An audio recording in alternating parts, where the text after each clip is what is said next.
નમસ્કાર મિત્રો, એક ફકીર નદીના કિનારે બેઠો હતો. નદીના વહેતા પાણીને એકી ટસે જોઈ રહ્યો હતો. ત્યાંથી નીકળતા લોકો ફકીરને જોઈ રહ્યા હતા. ઘણા સમયથી તેઓ કેમ બેસી રહ્યા હતા એ પૂછવાની હિંમત કોઈ કરતું નહોતું. થોડા સમય પછી એક સમજદાર માણસની નજર આ ફકીર પર પડી. તે સમજી ગયો કે કંઈક તો છે, એમ જ આ ફકીર બેઠા ન હોય. તેણે નજીક જઈને કહ્યું, બાબા, કેમ અહીં બેઠા છો?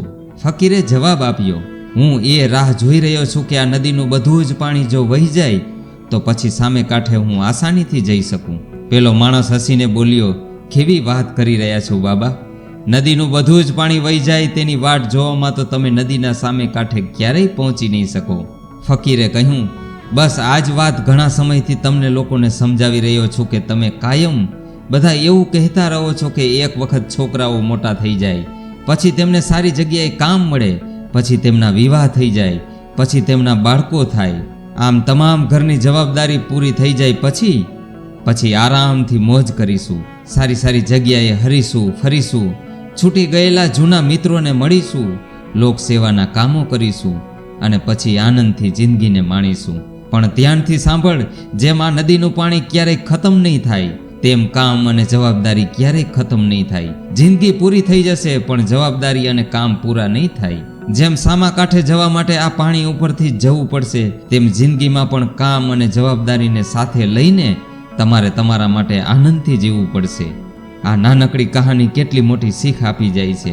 આખો દિવસ, આખું અઠવાડિયું, આખો મહિનો કે આખું વર્ષ માણસ સતત દિવસ રાત પ્લાનિંગ જ કર્યા રાખે છે. બસ એક મશીનની જેમ દોડ્યા રાખે છે, આમ કરી લઉં પછી આમ કરી લઉં. પરંતુ જ્યારે કોઈ માણસ એક કામને વારંવાર એક જ રીતે કર્યા રાખશે તો શું થશે? એક સમય પછી તેને કંટાળો આવશે. એવું જ આપણા જીવનનું છે. એક જ સરખી જિંદગીથી માણસ બોર થઈ જાય છે. જિંદગીની અસલી મજા રહેતી નથી. જિંદગીનો રસ ચાલ્યો જાય છે. પછી એ જિંદગીને જીવતો નથી, પણ કામ અને જવાબદારીમાં એટલો નીરસ થઈ જાય છે કે ખુલીને ખડખડાટ હસી પણ શકતો નથી. તમે કહેશો કે આ બધું તો કરવું જ પડે. એક મિનિટ થોભો. કૃષ્ણ બિહારી નૂરની એક રચના છે, ઇતને હિસ્સો में बट गया हूँ मैं, इतने हिस्सों में बट गया हूँ मैं, मेरे हिस्से में कुछ बचा ही नहीं. કેટલી સાચી વાત છે. આપણે નોકરી, ઘર, પરિવાર, બાળકો, સગાવહાલા બધાને સમય આપી દીધો છે. હવે આપણા પોતાના માટે તો સમય બચ્યો જ નથી. બસ 5 મિનિટ પોતાના માટે આપીને શાંત મને વિચાર કરશો તો જરૂર લાગશે કે કંઈક ઘટે છે. જે ઘટે છે એ છે તમારો આનંદ, એ છે તમારી ખુશી, એ છે તમારી મનગમતી પ્રવૃત્તિ, એ છે કંઈક નવું શીખવાની કે કંઈક નવું કરવાની ઈચ્છા. આપણે તો માણસ છીએ, મશીન થોડા છીએ. ખુલીને જીવતા શીખવું પડશે. પરંતુ તરત બીજો વિચાર આવશે કે એને પછી ફ્રી થઈને કરીશું. હજી ક્યાં સમય ચાલ્યો ગયો છે? પણ એક સમય એવો આવશે કે સાચે જ સમય નીકળી ગયો હશે.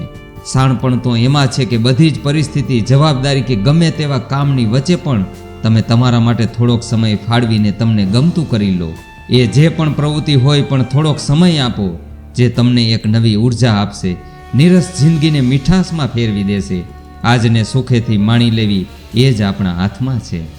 મિત્રો, આપને આ વિડીયો ગમ્યો હોય તો લાઈક કરો, કોમેન્ટ કરો અને શેર કરો, ચેનલને સબસ્ક્રાઈબ કરો. અમે આપને આવા જ વેલ્યુબલ વિડીયો આપતા રહીશું. મળીશું એક નવા ટોપિક સાથે. ધન્યવાદ.